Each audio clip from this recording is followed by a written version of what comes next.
In plants. आता हे जे लाईफ सायकल आपल्याला पाहायला भेटणार प्लांट्समध्ये, यामध्ये जर आपण पाहिलं तर 2 जनरेशन आपल्याला पाहायला भेटतील. ते म्हणजे काय, पहिलं जे आहे त्याला आपण स्पोरोफायटिक जनरेशन किंवा फेज असं कन्सिडर करतो. आता हे जे स्पोरोफायटिक फेज आहे ॲक्च्युली आपल्याला कसे पाहायला भेटणार, जनरली डिप्लॉईड 2 सेट प्रेझेंट असतील. ओके. आणि दुसरी जी असते त्याला आपण गॅमेटोफायटिक फेज असं म्हणतो. आणि ही जी गॅमेटोफायटिक फेज आहे ही आपल्याला हॅप्लॉईड पाहायला भेटणार आहे. ओके. तर समजून घ्या, गॅमेटोफायटिक फेजमध्ये ॲक्च्युली आपल्याला माहिती आहे गॅमेटोफायटिक फेजमध्ये काय तयार होईल, गॅमेट्स तयार होतील गॅमेटोफाईटपासून. ओके. आणि गॅमेट्स आपल्याला कसे पाहायला भेटतील, हे हॅप्लॉईड आहे. गॅमेटचं फ्युजन होऊन काय तयार होतं, लक्षात ठेवायचं, झायगोट तयार होणार. आणि झायगोट आपल्याला माहिती आहे डिप्लॉईड आपला पाहायला भेटणार आहे. झायगोट अंडरगो मायटोसिस आणि मायटोसिसपासून आपल्याला मल्टीसेल्युलर स्पोरोफायटिक काय पाहायला भेटणार, एक तर मल्टीसेल्युलर किंवा सिंगल सेल स्पोरोफायटिक जनरेशन पाहायला भेटणार आहे, हे लक्षात ठेवायचं. आता हे जे काही 2 फेज असतात स्पोरोफायटिक आणि गॅमेटोफायटिक, हे आपल्याला अल्टरनेट पाहायला भेटणार. म्हणजे स्पोरोफायटिक नंतर आपल्याला माहिती आहे दिस गिव्ह राईज टू गॅमेटोफायटिक फेज. म्हणजे स्पोरोफायटिकमध्ये काय होईल, मिओसिस होईल आणि मिओसिसपासून मग गॅमेटोफायटिक फेज तयार होईल. गॅमेटोफायटिक फेजमध्ये मग गॅमेट्स फॉर्म होतील, परत त्यांचं फ्युजन होईल, डिप्लॉईड झायगोट फॉर्म होणार. हा जो झायगोट आहे एक त्याच्यापासून सिंगल सेल ऑर्गॅनिझम फॉर्म होईल किंवा मल्टीसेल्युलर डिप्लॉईड ऑर्गॅनिझम फॉर्म होईल. डिप्लॉईड ऑर्गॅनिझममध्ये आपण जर पाहिलं तर परत मिओसिस, म्हणजे आपल्याला काय पाहायला भेटणार, अल्टरनेट फेजेस किंवा जनरेशन आपल्याला पाहायला भेटतील. Okay. That's why this type of life cycle is called as alternation of generation. याला आपण अल्टरनेशन ऑफ जनरेशन असं कन्सिडर करतो. Okay. Because these phases comes alternately to each other. Okay. आता जे आपण प्लांट स्टडी केले त्याच्यामध्ये आपण बेसिकली 5 डिव्हिजन स्टडी केला.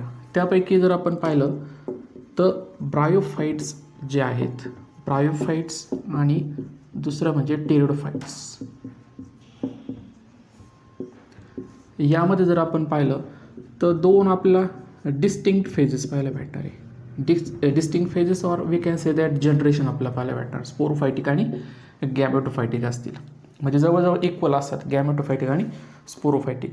ब्रायोफाईटचं ऑलरेडी आपण ज्यावेळेस स्टडी केलं होतं मॉसेस वगैरे, त्यामध्ये प्रोटोनेमा, गॅमेटोफायटिक आणि स्पोरोफायटिक फेज डिटेलमध्ये आपण लाईफ सायकल त्या ठिकाणी पाहिलेली.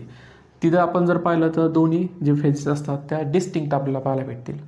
बट ज्यावेळेस आपण जिम्नोस्पर्म पाहतो, जिम्नोस्पर्म अँड दुसरं जे आपल्याला पाहायला भेटतं त्याला आपण अँजिओस्पर्म असं कन्सिडर करतो.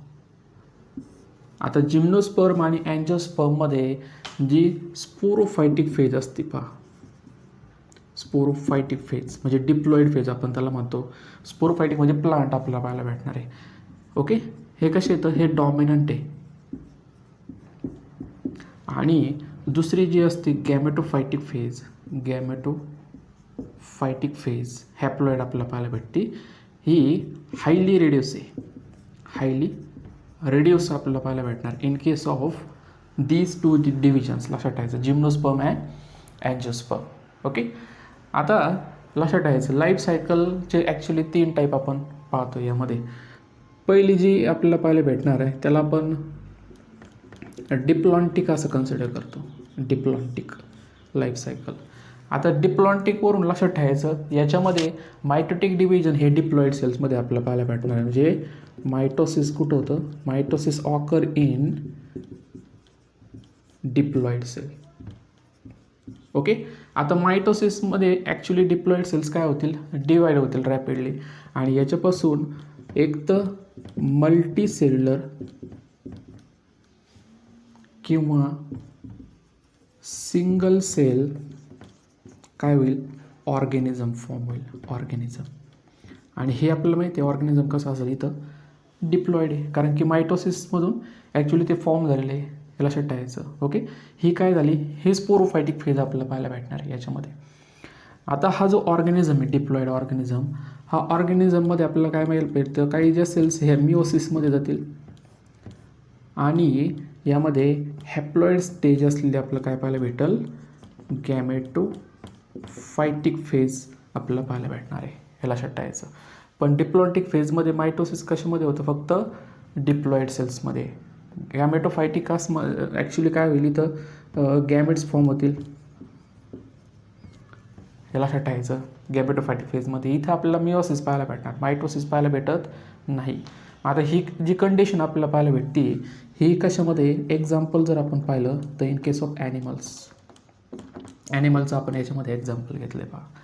फॉर एक्झाम्पल ओके, आपल्यामध्ये सगळ्या ज्या सेल्स आहे ह्या सगळ्या डिप्लॉईड आहे, पण गॅमेट्स ॲक्च्युली मिओसिस थ्रू होणार आणि स्पर्म आणि जे ओ आहे ॲक्च्युली हे कसे येतं, हे हॅप्लॉईड आहे, त्याला आपण गॅमेटोफायटिक फेज असं कन्सिडर करतो. आता यानंतर दुसरी जी आपल्याला पाहायला भेटते त्याला आपण कन्सिडर करतो हॅप्लॉन्टिक.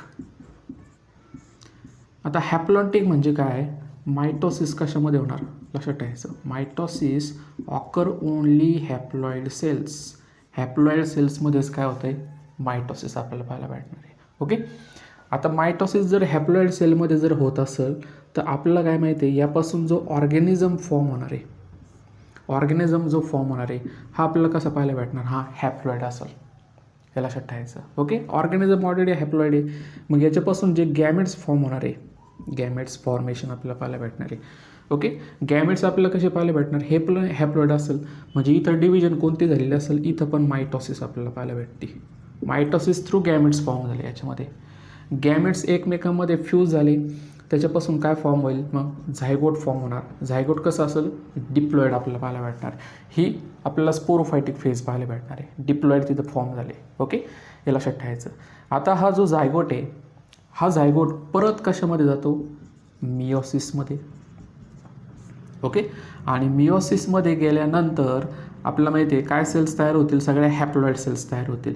या हॅप्लॉइड सेल परत मायटोसिसमध्ये जातील आणि त्याच्यापासून हॅप्लॉइड असलेला ऑर्गॅनिझम फॉर्म होईल, लक्षात ठेवायचं. मग आता हे आपल्याला कुठं पाहायला भेटणार आहे, एक्झाम्पल जर आपण पाहिलं तर काही आल्गीमध्ये अँड फंगसमध्ये आपल्याला पाहायला भेटणार, इन केस ऑफ फंजाय. ओके, आता शेवटची जी आपल्याला पाहायला भेटते त्याला आपण हॅप्लोडिप्लॉन्टिक फेज असं कन्सिडर करतो, हॅप्लोडिप्लॉन्टिक फेज. आता हॅप्लोडिप्लॉन्टिकवरून आपल्याला लक्षात येतं की यामध्ये मायटोसिस हे डिप्लॉइड अँड हॅप्लॉइड सेल्समध्ये दोन्हीमध्ये पण होणार, हे लक्षात ठेवायचं. ओके, म्हणजे इथं जर आपण पाहिलं जी गॅमेटोफायटिक फेज असते ही पण कशी आहे, मल्टी सेल्युलर आहे, बरोबर. त्यानंतर आपण स्पोरोफायटिक फेज जरी पाहिली, स्पोरोफायटिक फेज ही जर आपण पाहिलं तर ही आपल्याला कशी पाहायला भेटणार आहे, ही पण कसं असती, मल्टी सेल्युलर आपल्याला पाहायला भेटणार आहे, हे लक्षात ठेवायचं. फक्त काय, गॅमेटोफायटिक फेजमध्ये सगळ्या ज्या सेल्स असतील ह्या हॅप्लॉइड आपल्याला पाहायला भेटतील आणि स्पोरोफायटिकमध्ये आपल्याला सगळ्या ज्या सेल्स पाहायला भेटणार ह्या डिप्लॉइड आपल्याला पाहायला भेटणार आहे. हॅप्लोडिप्लॉन्टिक फेज ऑलरेडी आपण स्टडी केलेली पहा, कशामध्ये पाहिलं होतं पहा, ब्रायोफाईट्समध्ये आपण जी लाईफ सायकल पाहिली होती, मॉसेसमध्ये एक्झाम्पल काढून तुम्हाला सांगितलं होतं पहा, त्यामध्ये जर आपण पाहिलं तर तिथं हॅप्लोडिप्लॉन्टिक फेज आपल्याला पाहायला भेटणार आहे. ओके, हे आपल्याला प्लांट्समध्ये पाहायला भेटणार आहे, हे लक्षात ठेवायचं.